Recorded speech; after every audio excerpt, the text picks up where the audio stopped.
Are your kids grappling with far more than the final score? Discover science-informed tools for real resilience and mindful toughness. Learn how to help young people win from within. This is Wrestling Through Adversity with Dr. Christine Silverstein and interviewer Valeria Koopman, host of the Fit for Joy podcast.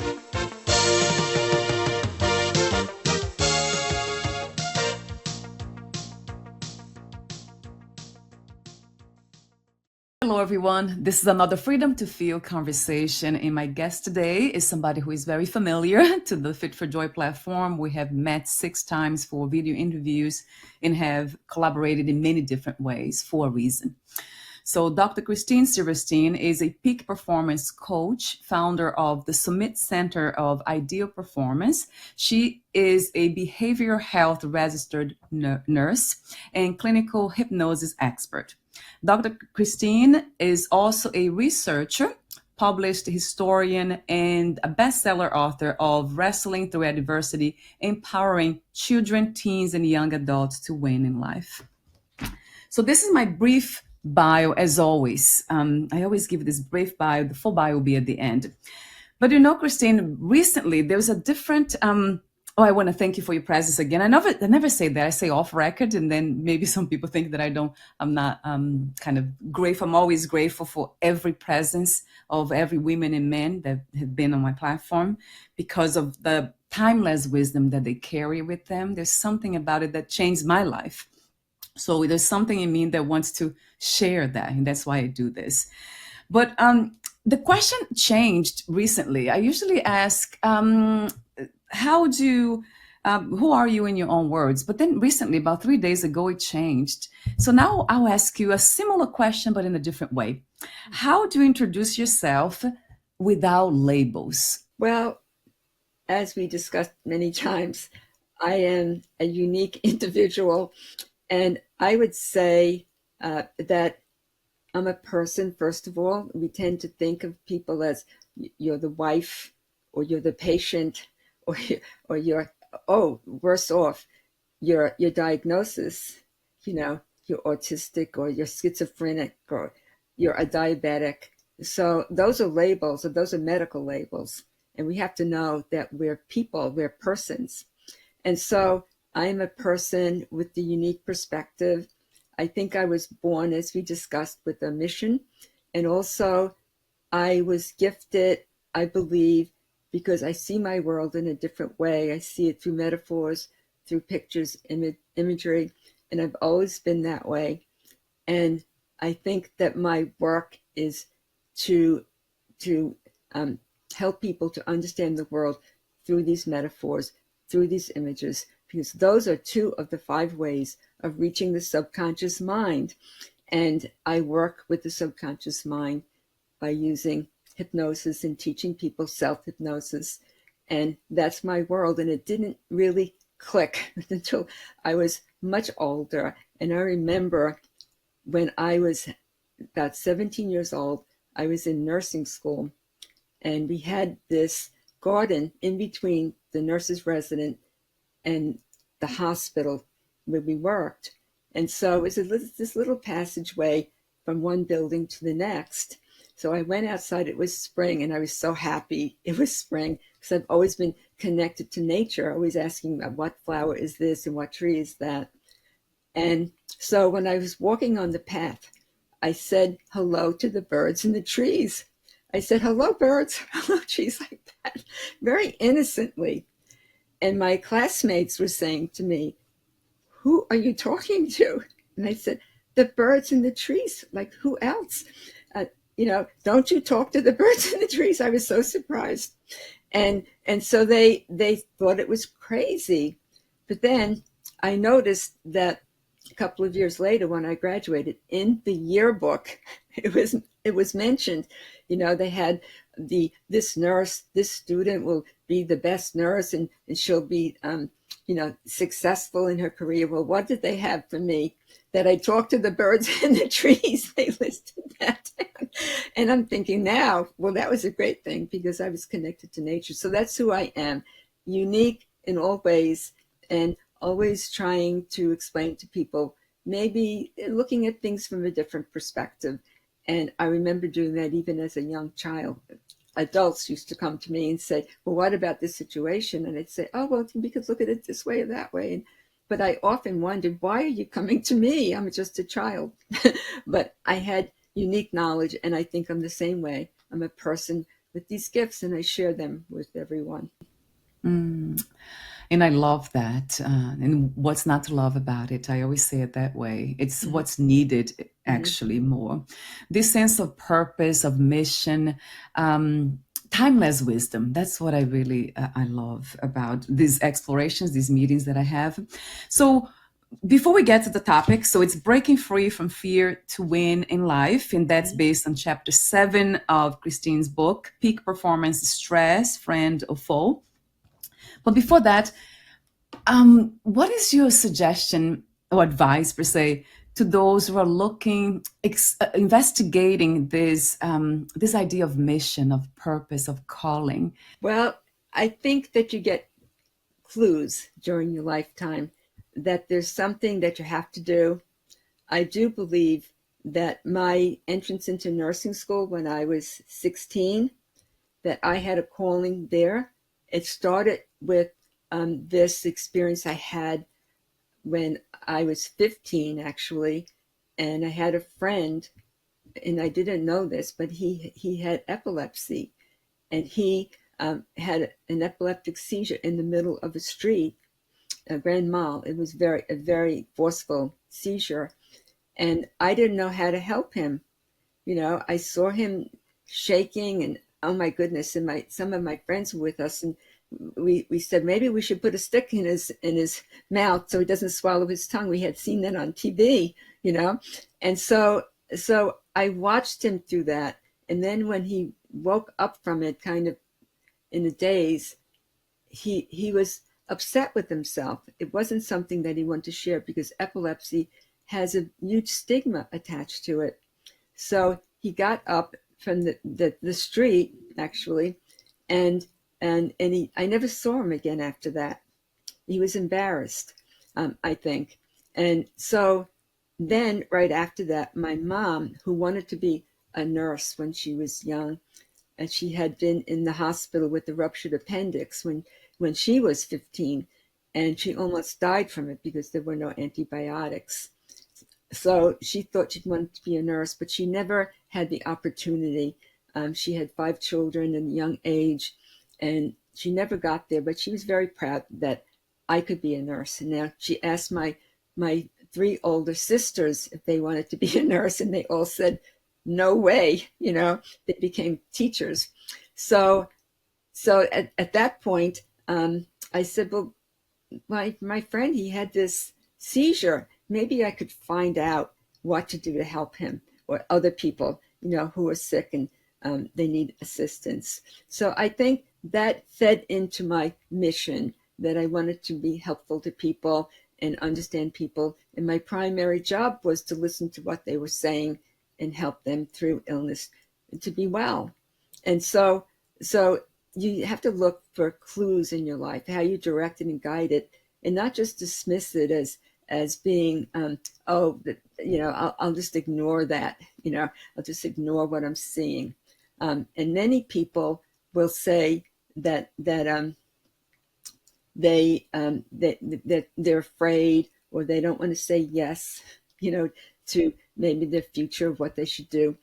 And so to listen to yourself and your own self and be your own person, and also to use your intelligence to ask questions, which I always got in trouble for. In religion class in Catholic school, I got called a heretic because I asked a philosophical question of the teacher, and she told me, and I was 13, right? And she told me that if the Pope found out, I would be excommunicated from the Catholic Church, right? And I was so scared. I didn't tell my mother that I got in trouble in religion class because she worked so hard to send me there. And she worked as a waitress to send me to the Catholic school. She got pennies sometimes for her tips. And so I never told her. She said, if the Pope finds out, you'll get excommunicated. So I didn't want this to get off the wrong word that I asked, I said something that was heretical. And so that's the way it is. You ask questions and you probe into things and never just settle for what people are telling you or saying to you. And I think that that's key. And I had many times when I woke up in the middle of the night, I felt the ocean calling me. There was a mission and I knew it. And one time I woke up like that, and my husband was sleeping next to me, and I jumped up and I said, and he said, "What's the matter? What's the matter?" I said, "The ocean's calling me." And he was tired, so he said, "Well, can't you tell me tomorrow what the ocean's saying? Why do you have to wake me up?" But that's the way my life is. That I get cues from the universe, and I just go with it if I think it's right for me. And so that feeds into my mission, to help people to heal, and through words and actions, and also to access the subconscious mind where all healing takes place. So that's very crucial too, that I had to learn how to do that, and I did. Yes, I love that, because it has to do with self-knowledge. So it always goes back to, because they empower us to know ourselves, and then to have the courage to be ourselves. Yes. Somebody said recently, Christine, about I don't know, it was Bob Rich from Australia. He said, only two things in life matters: what you take with you when you die, and what you leave in the hearts of those who have crossed your path. Something like that, paraphrasing him. So that really kind of makes so much sense to me, not to the intellect, but also to the heart. It just feels true, doesn't it? Well, we have our legacies, and I really can appreciate it that my older sister passed away in November, and I remember the last days of her life, and it was very hard for her. As I told you, she had Lewy body dementia, and it was very challenging at the end. So I have to say to myself, so what value did I get from my oldest sister, and really delve into that. And some of the funny stories came up, and all the things she taught me, and the value in her life that she held for me, being the fourth daughter, and she was the oldest daughter. And also some funny experiences that you can laugh about. Like at the wake, I said something about how my sister brought me to get my graduation dress from the 8th grade, and we had to get on a bus to go to the department store where my mother had the only credit card, so we had to go there, and she was supposed to find something for me, but we couldn't find anything. I was only 12, so I wasn't fully developed, and we went in the children's department, and the dresses were for little girls. And here I was in the 8th grade. So we went into the dressing room, and she said, "Well, this dress isn't right for you. You need a more mature dress." And she was very fashion oriented. And she noticed when I was getting undressed that I had an undershirt on. So I didn't have breast development, right? So I was telling this to the people at the wake, and they were laughing because they understood my sister. So at any rate, my mother always had to sew our clothing to really, to get them to fit us, because we were very lean. So she said, "My mom can take it in here, and she can take this up and this. So she said, let's buy this dress." And it was yellow. And I remember a beautiful shade of yellow, and it was stylish. So we brought this dress home, and she said to my mother, "Christine needs to get a bra. She needs to get one because she can't go to her 8th grade graduation without one," right? So the whole story was I got this, what they call the training bra, right? I got this training bra that it didn't even fill out. But my sister gave it to me and said, "Okay, you wear this and you put some cotton in it, and then you have some breast." But I had no idea what I was supposed to do with it. What do you train? I'm thinking, so what should I train? How should I train, my breast?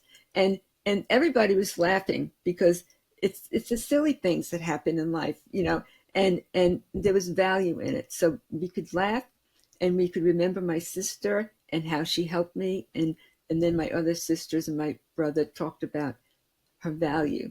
So that's your legacy. It doesn't have to be that you were Albert Einstein, and it doesn't have to be that you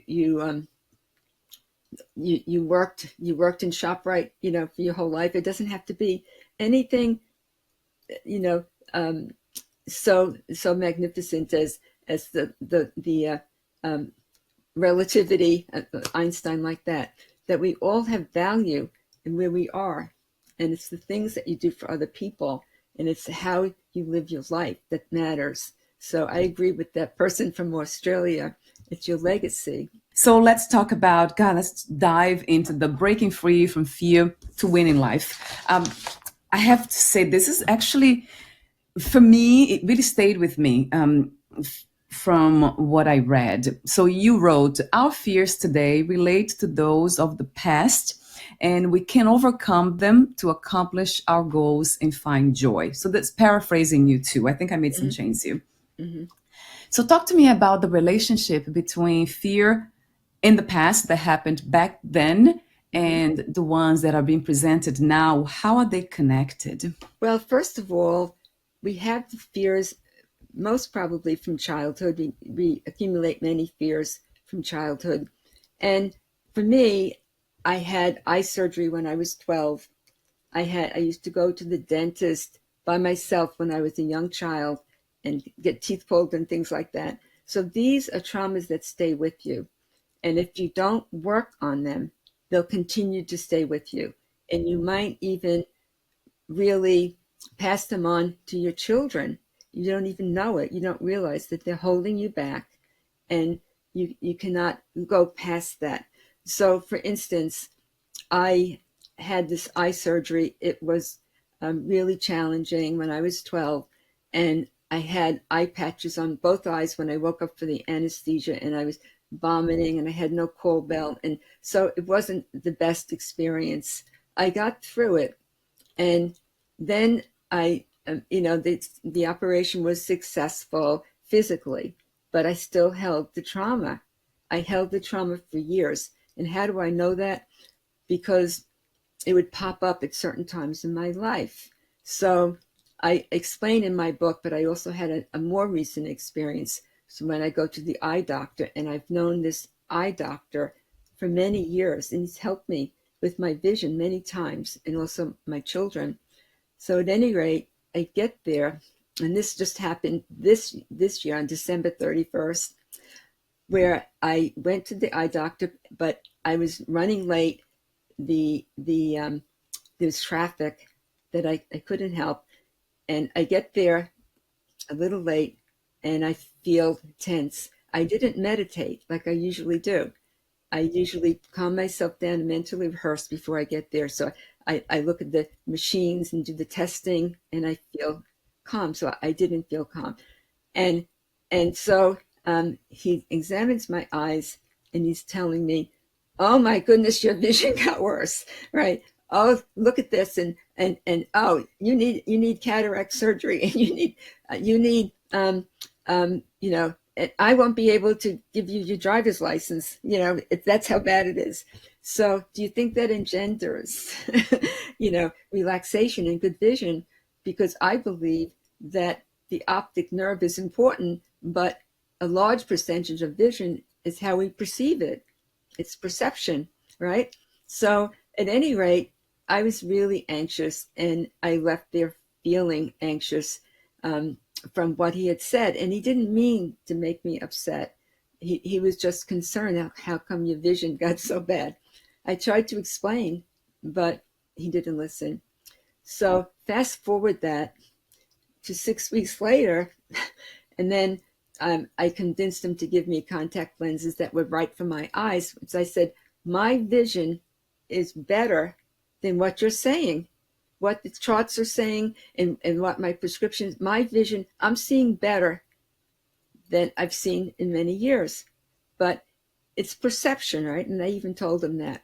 So anyway, I come back 6 weeks later, and now I have the trial prescription for the lenses in my eyes. And I meditated and I prepared for this and I had confidence on the way there driving. And he gives me the exam, and the first eye, the right eye, he looks at the computer in front of me. He said, I am totally shocked. I'm so shocked that you're seeing. And I'm saying, what? What do you mean? He said, I can't believe that this prescription made your vision improve. Now let's do the left eye. And now we're working on the left eye. And he said, this one's even better. I can't believe this. Right? And I said, oh, Dr. Yi of little faith. Right? And so my wish came true, that somehow I would have this better vision, and he would say that it improved, because that was my objective. But the trauma from childhood, you see, at other times when I went to the eye doctor, totally destroyed me, some years ago, where if my vision wasn't what it should be, then I'd get upset. And it was all from the trauma from when I was 12 that I had to work through. So that's how it can really set you back in life, and you don't even know it. You don't realize that, oh, this is from the trauma from when I was 12. You don't go back to look, except I do, because that's the way I think. But not everybody does. And I can't even tell you how many clients come to my office and they're held back by things, even something simple as tonsillectomy. A wrestler on the wrestling mat, in only the semis and the finals, he has this trouble with breathing. He can't breathe, and he's turning blue on the wrestling mat. And the refs and the coach they don't know what to do. So I worked with him, and we went back in time to, I call it looking back to the future, to when he was 8 years old, and he had a tonsillectomy and his adenoids removed, and he couldn't breathe. And so we released it, and he was able to get through and win some tournaments after that, because it only showed up when he had this tension and he didn't believe in himself. And he was in the semis, in the finals. It didn't happen in other matches, which is really interesting. So at any rate, that's an example. And also my eye experience is an example. But I believe that I have great vision and that I can improve, that I do eye exercises, and I help myself, which other people don't think they can improve their vision. I don't just settle for the lenses and the prescriptions. I say I can do better. And in this instance, I did. My doctor actually used that word, shocked. So that the proof is in the pudding, as the wrestling coaches say. Yeah. Wow, Christine, those are great examples. And I love how you give your own experience too, because that brings it more to life in a sense. I'm talking to exactly to the person. I'm listening to you, and I know you've been through that. That's your own experience being expressed here.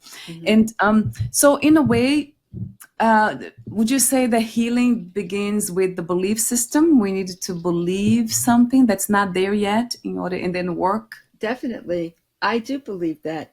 As it's in the Bible, many stories, you have faith, and that's very important, because and we know that in research, because that's called the placebo effect. You could be taking sugar pills, and that's incorporated into every controlled study, right? And that some people think, well, this is helping me, and it's just a sugar pill, right? So faith is very important, and to imagine yourself well, to imagine, like I did, I had the vision of better eyesight, and I said, it's better eyesight. I saw myself reading the charts, going through the exams that I knew were scheduled, and to dismiss these things that, well, maybe you could have this disorder in your eye, and that's mentioned, and then you have to have the test for it, and you're thinking, oh my goodness, I'm never going to be able to drive again. So you have to cancel out the negative and substitute positive, and also that picture counts, especially when you're talking about vision, the picture of success. That all goes into healing. And if you ask anybody who believed and had faith in the healing process, they would say that to you. I was positive, and I had that picture. I'm already healthy, and that's our job as if you ask me, as a nurse, and as a peak performance coach, to help the person to already see that picture of health and to move in that direction, because you move in the direction of your dominant thoughts and your dominant pictures. So if they're negative, you'll move into that negative direction simply because the subconscious mind doesn't make a judgment whether it's right or wrong. So that's how it works. Yes, gosh, yeah, exactly. It's just, it's very clear to me that that's how it works. Mm-hmm. You even see that in nature. So when I think about nature, it's always trying to balance itself out, right? Brings itself to regenerating itself, or bringing itself into harmony. So in a way, Christine, we are doing the same. So we are Yes. being very natural, per se. So hypnosis is a very natural thing to do. And I wonder why it became so unnatural for most of us, some people, not to believe these things are real. They think that they are woo-woo, or they are some part of a spiritual, I don't know, Exactly. kind of doctrines. Well, it has. I have a part of that in my book, the Mesmer's work, and how it got to be the way it is, right? And it has to do with people thinking that it's evil, and it has to do also with the movies, entertainment, that perpetuates that idea. But really, it's very natural. It's what we all do every day. If you wanted to graduate from college, you have to see yourself with that graduation cap on and your diploma. And that's probably from day one, because the challenges in college can be great, right? In many ways. But just think about it. Probably everything you accomplished in your life at some point you had to see first, and then you had to experience it in your mind's eye. And so that's exactly what the work that I do. That's very natural. Matter of fact, they call it highway hypnosis. When you're driving from point A to point B, and you get to your work in the morning, and think, well, I don't remember turning there and getting off the highway there, because you're just in the zone. I call that in the zone. It's a very natural place to be. And sometimes you have to pull yourself back from that so you can focus and score and get 100% on your exam, right? So it helps you to do that as well, just to call yourself back and get in the zone.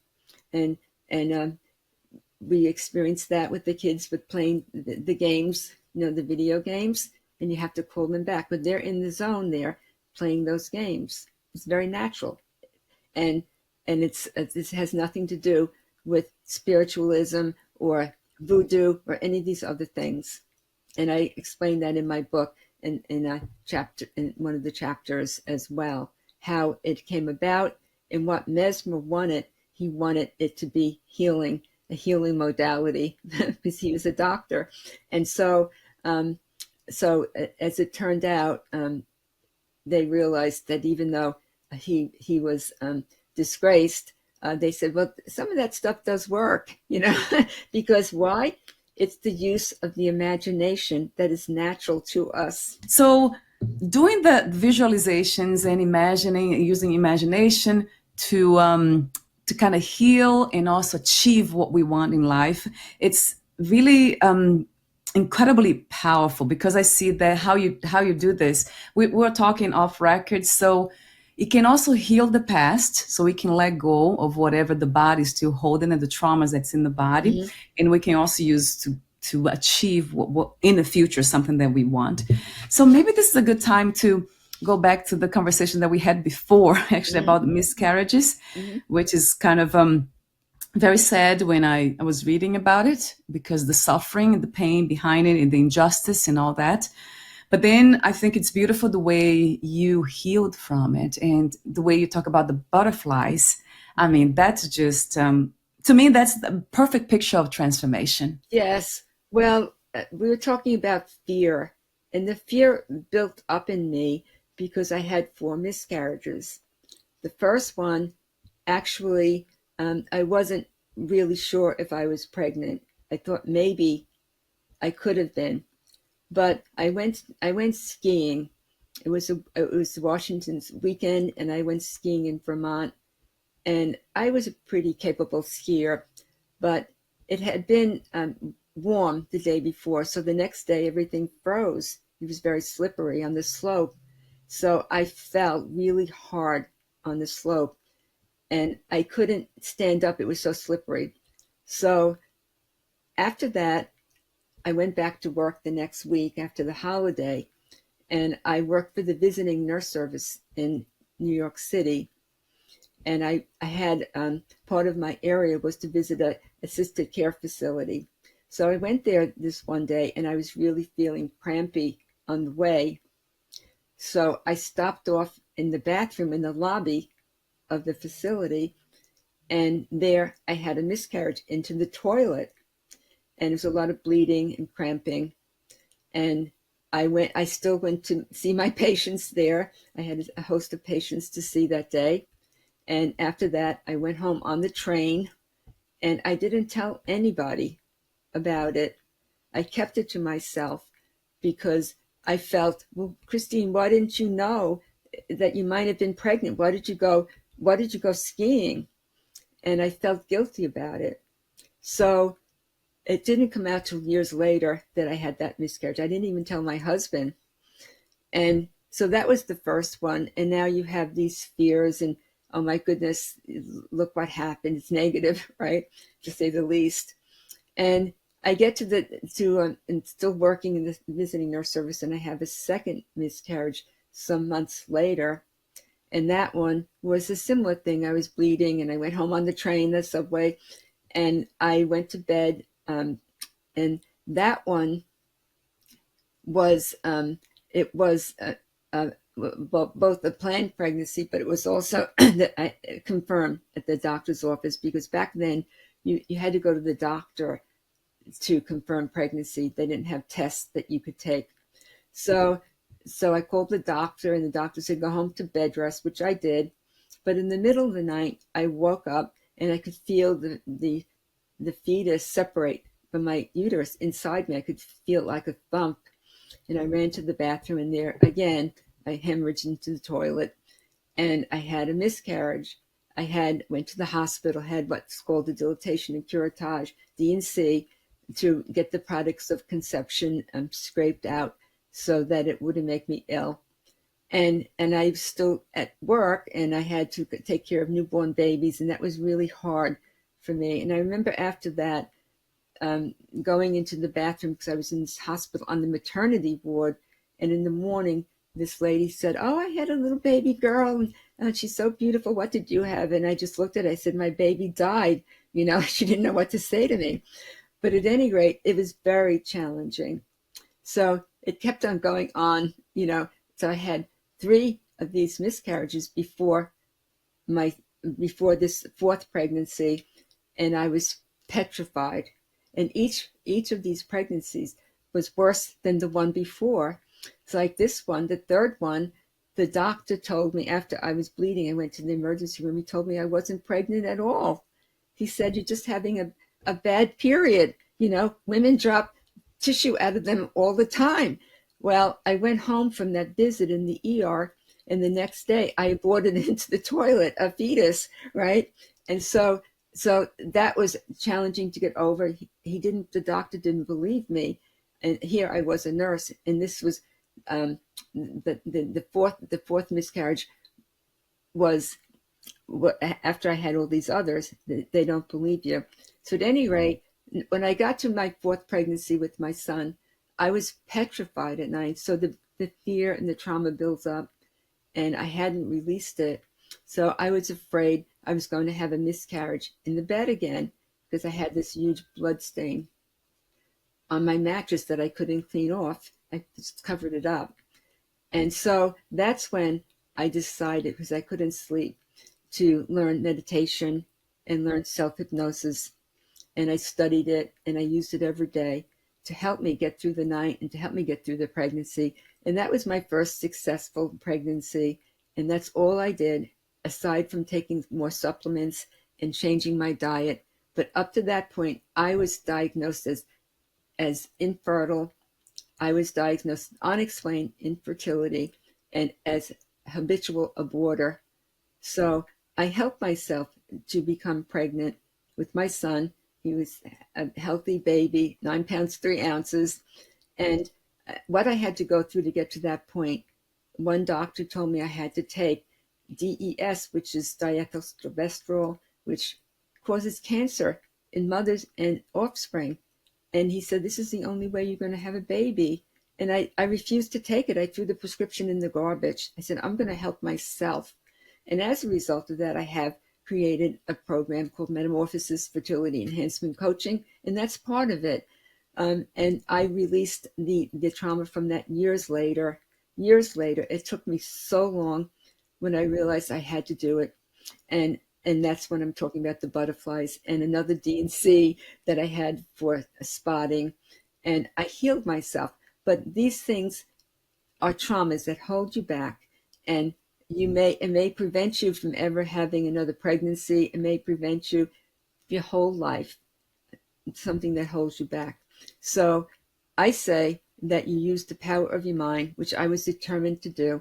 I discovered that I'm going to have this expectant mind, and I'm going to have fertility consciousness. And that's what I did.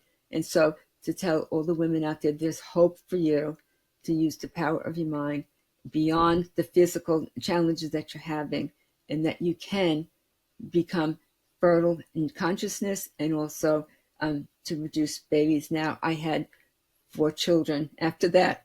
So I'm no longer unexplained in the infertility department, right? I had 4 children after those 4 miscarriages. Yes. Again, it shows the power of your own experience. And when you came across this, the idea of to meditate, to do the visualizations, is that something that came to you spontaneously, naturally, intuitively, or it actually was a gift from somebody, you watched somebody? No, I just decided that I needed something beyond what I was doing. And I've always been oriented towards spirituality, but also remember I'm a registered nurse, and I know how to speak to people and what you can do to make them really upset, or you can help them to heal. That's what nursing is about to me, interpersonal communication. So I knew that there wasn't anything else. There weren't a group meetings or any specialty or anything, but I heard about meditation from the Maharishi Yogi. I heard about it, and I said, oh, maybe that will help me. And then the self-hypnosis came when I couldn't sleep at night, and I looked up in the yellow pages. I said, I'm going to go just use hypnosis. That's what I'm going to do. And I don't know where it came from, but I ended up studying it, years later. But I looked up the yellow pages, and I just went there. I just drove in my car, and there's no GPS or anything, and it was miles away. And I learned what to do. And I used it every day, those 2 things, to get in the zone. I didn't know that's what I was doing. And that helped me so much. And I always go back to that to say, I need to be in that space where I'm creative and where I see things in a positive way. So while I was meditating, I would see myself holding a baby in my arms, my own baby, despite what the doctor had told me. See, I really wish for more people to kind of listen to this and have at least try it. I think that's what it is. I have another guest, Nate Terrell. He always says that, try it on. He's a coach. So he keeps saying that phrase. Why don't you try it on and see how it feels? And that it takes curiosity. It's your own creation. It's your own creation. We all have imagination. And you move, as I said, you move in the direction of your dominant thoughts and pictures. So why not facilitate the process for yourself? Mm-hmm. I love that. Mm-hmm. It feels very empowering. So I would love to talk a little bit. So that's I wanted to mention this because I love the way you phrase it. You call it how to transform fear into constructive energy. Mm-hmm. I mean, I know you use a different term too that we talked before, but I don't know why this really kind of resonates with me in the way you put it. Transform fear into constructive energy. Yes, that's exactly what it's needed to succeed in life in any way. That's how I see it too. So talk to me about the book. I think you mentioned the book, The Upside of Stress. Yes. So I would love to hear a little bit more about that. How did you come across that book, and what is the core message that relates to the topic? Well, we have many people believe that stress is a bad thing.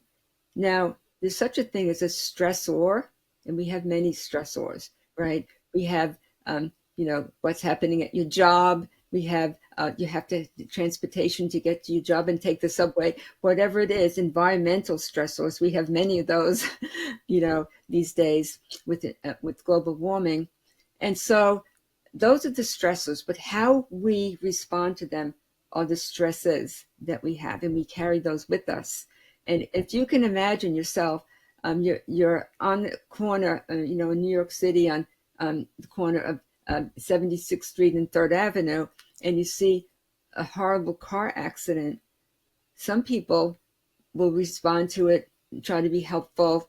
Other people will just be so panicked, they won't know what to do, right? So you can think of it in an emergency situation, but that's your response that you can handle. If you are anxious, you're wasting all your energy. And any wrestler that I work with knows that. I had 2 left feet. I don't know what happened to me. I was so anxious. I couldn't even do a takedown, And I say, oh, well, you're just wasting your energy thinking that your opponent is better, thinking that your opponent is the intimidator. And your opponent's the scarecrow, and you're the one being scared. So I say, here, you can transform that same energy that you're using, because you only have 6 minutes to score, and you can transform that psychodynamically into scoring energy. So I show them how, and I use a simple recycle funnel that I got at the recycle center, and to blow into that, and rather than, and all your breath into that towards your opponent. And there's some data on that your opponent feels the energy. So then you can use that to score, rather than just be there with feeling like you have 2 left feet when you know exactly what to do in other circumstances. And so I call that psychodynamic transfer of energy. Right. I love that. It's just so clear to me. That's exactly how it works. And I wish for more people to try that. It's really, that's my intention, really, for people to really try. And regardless of age, too, right, Christine? Because some people feel like they are too old to heal or to try anything new. Exactly. Well, that's a big issue. And I work with that all the time, right? I work with older citizens, and they tell me, but I have this diagnosis and I have that diagnosis, and how could you tell me to do this, and how could you tell me to breathe, and and they're looking at their diagnosis, the label that we were talking about before. You have a label, and therefore, don't you know I have this, and don't you know I have that? Yes, but you can start seeing the healthy picture of yourself, and that holds you back from healing. That literally holds you back. Because no matter what I'll say, they have a counter to it, and it's negative, right? So and that's really blocking your success, because there have been studies where, and this is really a funny one I read about years ago. This man was in the hospital, and he had all these doctors around him on rounds, and the head doctor was talking about his heart condition, the patient's heart condition. So he said, look at this, he has this, and he has this galloping heart, right? He has a galloping heart. So anyway, the man was discharged. There was no hope for him, to live. They didn't think he would live. And some months later, he goes back to the doctor for a visit, and he looks healthy. And the doctor's examining, like my eye doctor, right? And shocked how his heart is doing. And the doctor said, what did you do? I'm like, you're doing so much better. He didn't say, I was giving up on you. And the man said, oh, I imagined that I was a racehorse galloping, and so he got better just by that. He thought the doctor was talking about what a great heart he had, and he could be like a racehorse. So isn't that amazing? It is what we tell ourselves. It is what we imagine, and we can cancel out and have another picture. That doesn't mean that you're always going to be 100% healthy again, but I'm convinced as they get older that health isn't just perfect blood pressure and perfect, blood tests, and it's not just about how you look. That health is in your mind, and they prove that with older people who feel like they're healthy and it's the best time in their lives, and they are healthy. So it has to do with what we think, what we know, and to know that you can have exercise, you can do some kind of exercise, and you can eat the right foods, and that you don't have to overeat or be overweight, and that's a big part of some people's condition. And also that there's something to do in life, to be yourself, to reach your goals, and to have some goals set for yourself, so that you're not just giving up. And I know that makes a huge difference. At least it has in my life, up to this point. And also with the clients that I work with. And also I knew this as a young student nurse, how to help people to achieve their goals of wellness. And we're all going to pass away someday. That is true. But you can even make that better using the power of your mind to help you to heal through the trauma and to see the value of your life. I call it a life review, before you pass on. So there's always something you can do for yourself and improve. And it starts with your mindset. Gosh, yes. What can I say? You're such a beautiful example of that. I mean, a role model of that. You really, really are. And I don't want to kind of attribute that to your intelligence, because I know you're a very intelligent woman. But I think it's wisdom too. It's kind of coupled with wisdom, with this understanding that there's a lot more into being a human. It's not just the body, like you said. Health is not just about being physically healthy. It's about the mind, how you perceive life. So that has to do a lot with what I call timeless wisdom, which is it's connected to spirituality too. But you are, in general, without even trying to pin down, you're just a perfect role model of that kind of power. It's really very clear to me. You have been you have a huge influence in my life, and you don't even know, because that's not really something that I think I have probably talked about it and write to you about it. But it's incredibly inspiring as a woman, as a person, as a being. It's really beautiful to see you exploring, what is to be this, to have this body, mind, and it's almost like very playful in a way. How can I play with it? Well, it can be fun. It's better than sitting around, being an old grouch and thinking nothing's going to improve. I'm hands-on. I've always been hands-on. Just grab it and take it and do what you can, rather than just sitting around. Yeah. And you see, from that perspective, you come across also very young, very childlike. That's how I see it too. It's very innocent, like innocence and wisdom. Yes, because, I spent a lot of time in that space, the zone, and the subconscious mind is playful.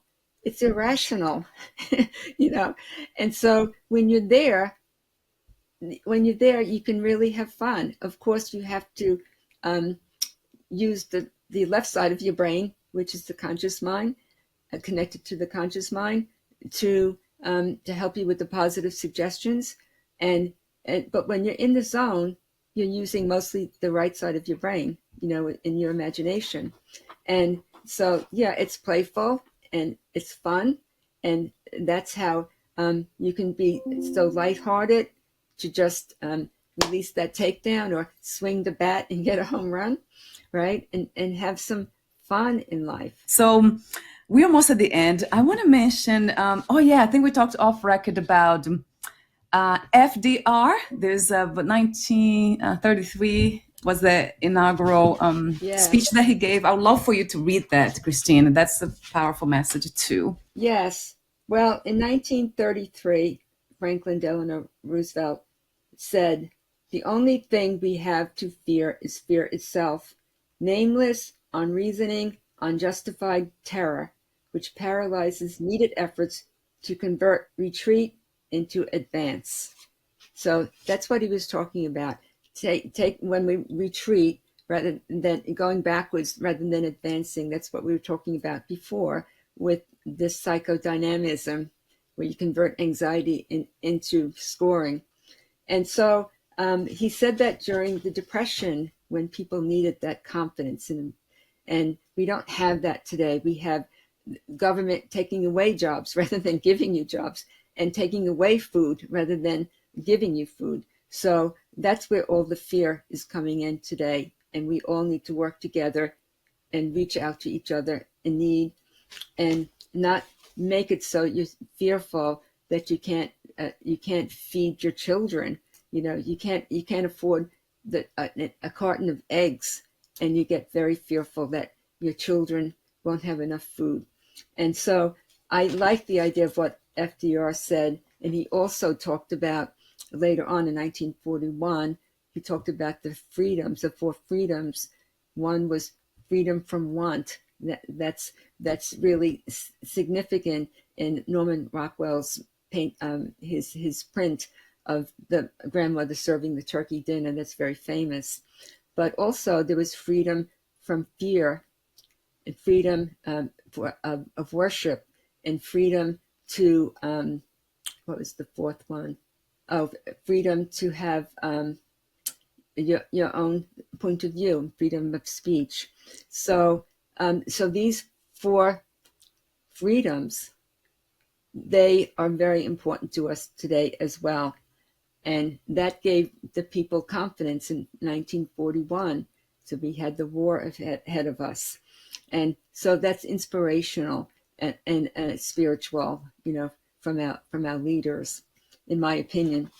And so we can overcome these fears, like I mentioned in my synopsis about Cynthia, this 14-year-old girl who was a cheerleader, and she was having challenges on this new team, this new club that she joined.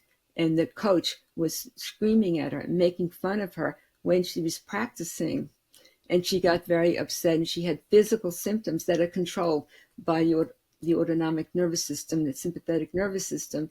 And she started to vomit profusely during practice and even during the competition. Now, it wasn't the best situation, because she was being held up by all the other people in a pyramid shape at the top of the pyramid. And when she vomited, she would vomit on all the people below her. And that was during competition. And so the people below her would get their costumes filled with vomitus, and they had to continue with their routine because it was a timed event and they had to go with the beat of the music. And then they wouldn't get the highest score. It would be disruptive, right, with the rhythm. And so she didn't know what to do when she came to me. But I taught her these mindful toughness skill sets. And within a short period of time, she stopped the vomiting and she was able to do her best routine. And I showed her how she could speak up to the coach and tell her off, right? And then she went to another club and was happy to go to another club and feeling fine. So it's using the power of your mind. It's very simple, but the autonomic nervous system is control of these things in the body. They're subconscious, because we don't want to be thinking of breathing every second or every minute. We don't want to have it be conscious that our hearts are beating or not beating. And the subconscious mind also controls things like body temperature and digestion. And so that's related to IBS and things like that. So it's not a figment of my imagination in that sense, and it's not voodoo. It's really working with the power of the mind connected to the subconscious mind, which controls a huge percentage of our body function every second and every minute of our lives. So consider that, and how this young cheerleader was successful with just like 3 short sessions. She was able to do all that. And her teammates were happy too, because of the situation with the vomiting, right?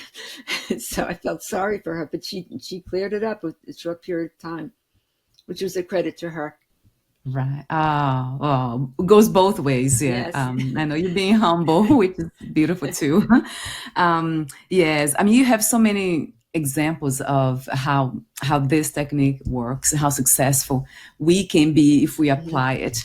So Yes. I wanted to please talk to me about your services, Christine. I know you have the book, of course, and then what other services at this time you are available to be you open to. Actually, I didn't go to your website to see if you updated anything. So Right. Well, the book is called Wrestling Through Adversity, and we've been talking about that today, empowering children, teens, and young adults to win in life. But it does relate to adults. As I said, I went to the eye doctor as an adult.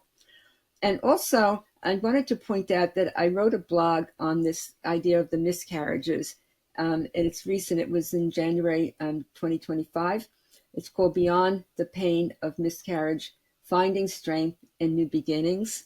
And that's on idealperformance.net, where my services are offered. And also you can find their Metamorphosis Fertility Enhancement Coaching on idealperformance.net.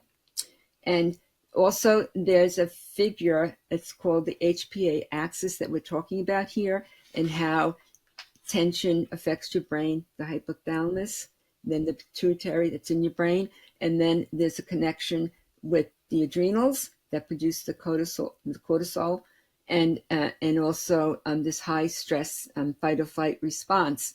So if you want to see the description, it's in my book. It's on page 187 with the diagram, but also the diagram of the HPA axis is in my website, drchristinesilverstein.com. So you can see a big figure there under the figure section, and that explains what happens when you have a stress in your life, and how it's automatic and how it's very rapid. So that's why you need to have these mindful toughness skill sets, so that you can work with it and use it wisely, the energy wisely.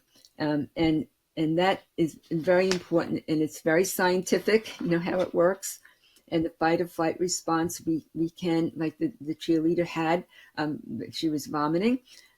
You can overcome that, and you can help yourself to heal. So I would say that people can look at my website and see my other services as well, idealperformance.net, drchristinesilverstein.com, and my blog that I publish every week, it's also on my website, idealperformance.net.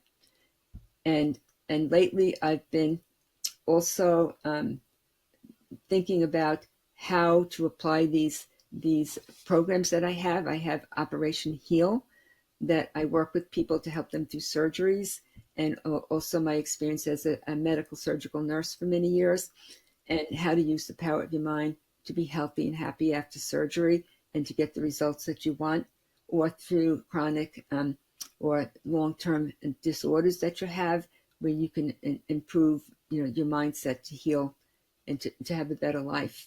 So these programs I've had for years, and I've worked with many clients, as well as sports for kids and SATs and things like that to help teenagers. And I love working with teenagers. They're my favorite people to work with, because they are the ones who accept using the power of the mind, and they ask me, why didn't anybody tell me about this before? Because they're so successful. They get on the honor roll, and they win, and they feel good about themselves. And it's very easy to use and very natural. Yes, it's very natural. I absolutely agree. Yeah, I love the way you say that you're like teenagers, because they're open, aren't they? They're open. They have a challenge and say, you mean it's as easy as that? I have to take a deep breath. I have to touch my headgear, and I'm back in focus, So it's automatic, and they get good results, and they win, even to the point of winning championships, which is huge, huge for a teenager to become a champion of anything, but to just feel good about themselves, and to say, oh, I got my first A in science, things like that, my worst subject. So it's amazing, what you can do for yourself. And as I say, these skill sets, once you learn them, they're free as the air you breathe, and they're yours forever because they're portable skills. Yes, you take them everywhere you go. Everywhere you go. Right. Mm-hmm. You mentioned, I love the name Operation Heal. That is under what website, Christine? Well, you'll find it on idealperformance.net.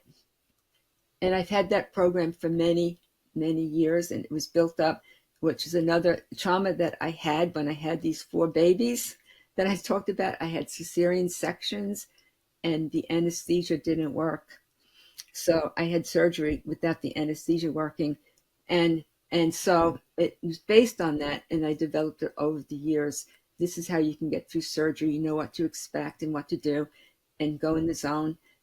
But for my case, it's a very rare disorder where the spinal anesthesia or the epidural didn't work. And when you're having a cesarean section, you don't take general anesthesia because that affects the breathing of the child. So it suppresses the breathing. So I had no other choice. I tried different things. I helped to help myself, but I had very large babies, and these cesarean sections were necessary. So I'm petite. My last baby was 10 pounds, 8 ounces. And so the cesarean section helped me, but also because the anesthesia didn't work properly, it was very, very painful. What can I say? Like burning hot coals in my abdomen. That's what it felt like. I'm trying to have the baby born. So these are from my experiences, but also from my very young experience as a nurse at the age of starting at 16. And I learned so much. I was a registered nurse by the time I was 19, and I was in charge of a 38-bed hospital unit by the time I was 22 years old. So that's a big responsibility. So I look back and I think, how the heck did I know what to do? But I just did.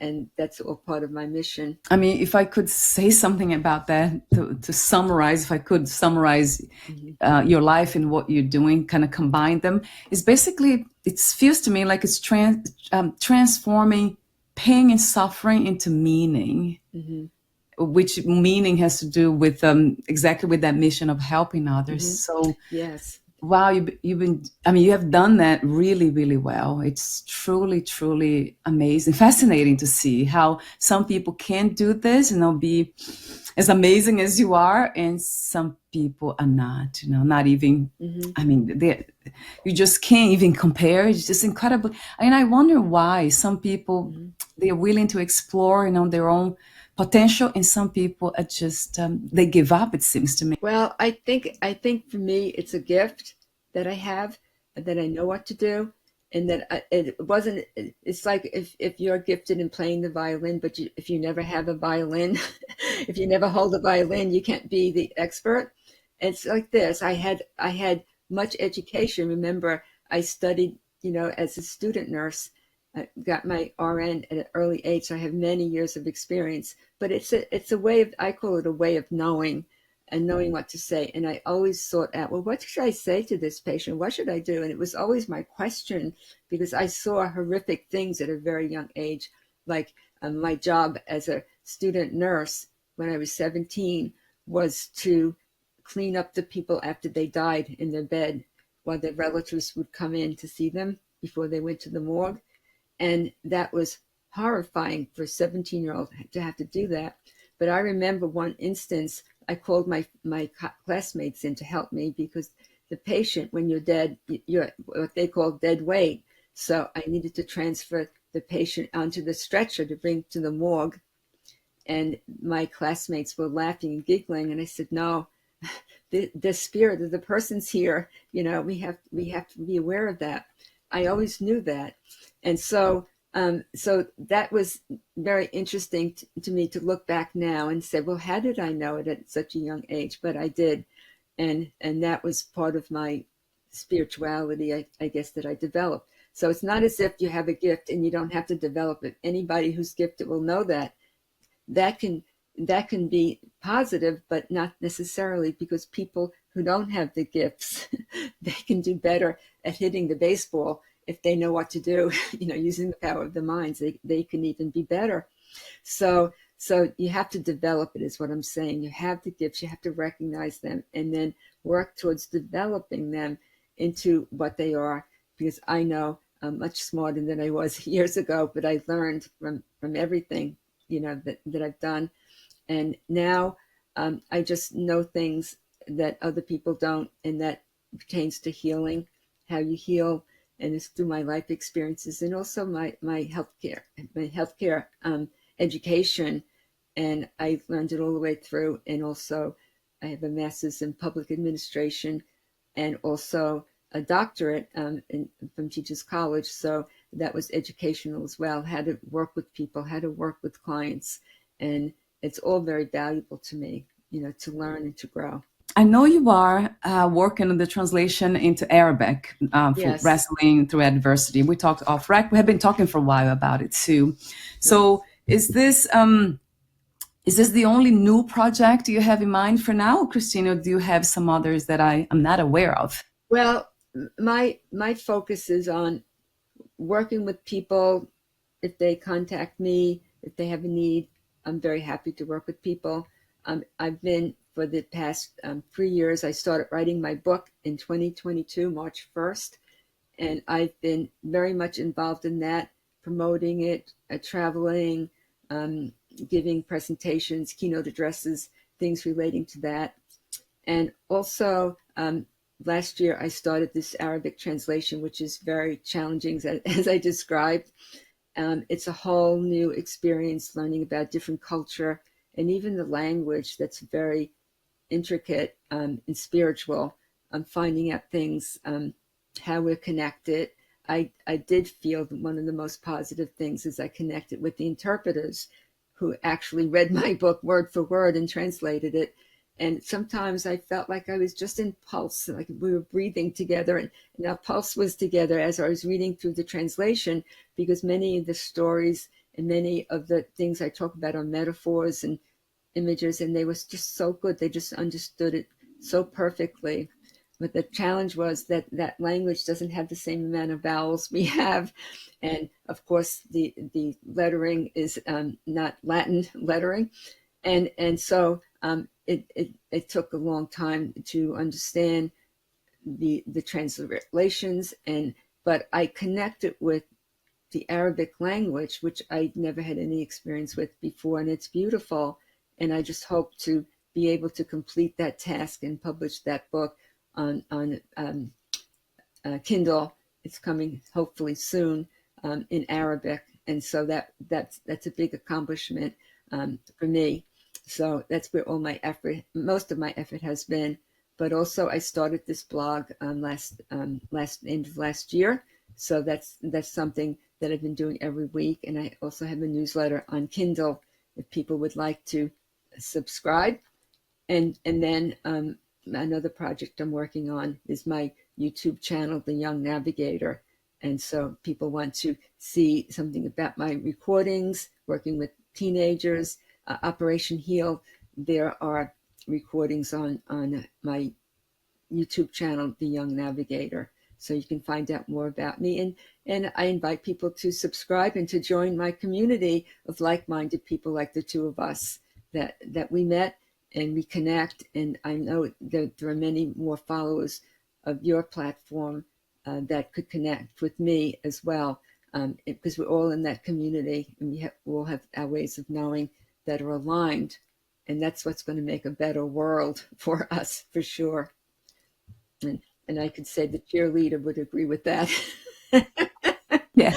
Yes, I absolutely. She would cheer us on, right? Yes. Gosh. So again, all the websites will be on the podcast notes, drchristinesilverstein.com and ideaperformance.net. And also the book will be linked to Amazon. So Wrestling Through Adversity, Empowering Children, Teens, and Young Adults to Win in Life. Everything will be there. Thank you so much again for your beautiful presence, Christine. Thank you. For your grace too. And we'll talk soon. We'll be in touch again soon. That was Dr. Christine Silverstein, sharing another powerful story and practical tools to help young people build resilience and truly win from within. If today's episode resonated with you, Please subscribe and share it with a parent, coach, or caring adult in your life who needs to hear this message. To learn more about Dr. Silverstein's work and to dive deeper into the topics discussed, visit her website, idealperformance.net. Thank you for listening to Wrestling Through Adversity with Dr. Christine Silverstein and interviewer Valeria Koopman, host of the Fit for Joy podcast. We'll be back next time with more insights on developing mindful toughness.